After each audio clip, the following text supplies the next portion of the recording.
Il Veneto è una delle poche regioni d'Italia che si è dotata di una legge sul consumo di suolo. Qual è lo spirito che la anima?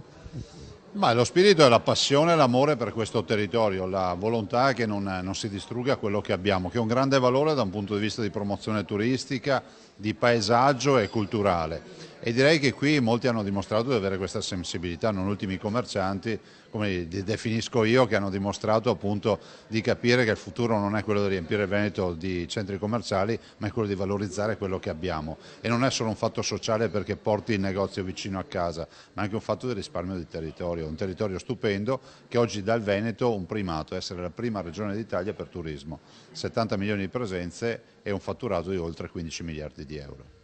A proposito di centri commerciali, il futuro del Veneto sarà ancora su questo solco o ci sarà uno stop definitivo?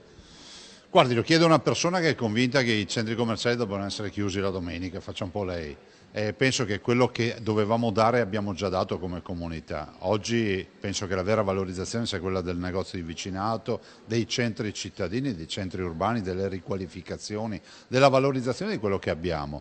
E penso che in questa direzione altri paesi in giro per l'Europa abbiano dimostrato che questo si può fare. Sono paesi nei quali convive il centro commerciale come lo conosciamo noi, ma convive anche il nuovo centro commerciale che è quello della valorizzazione del centro città.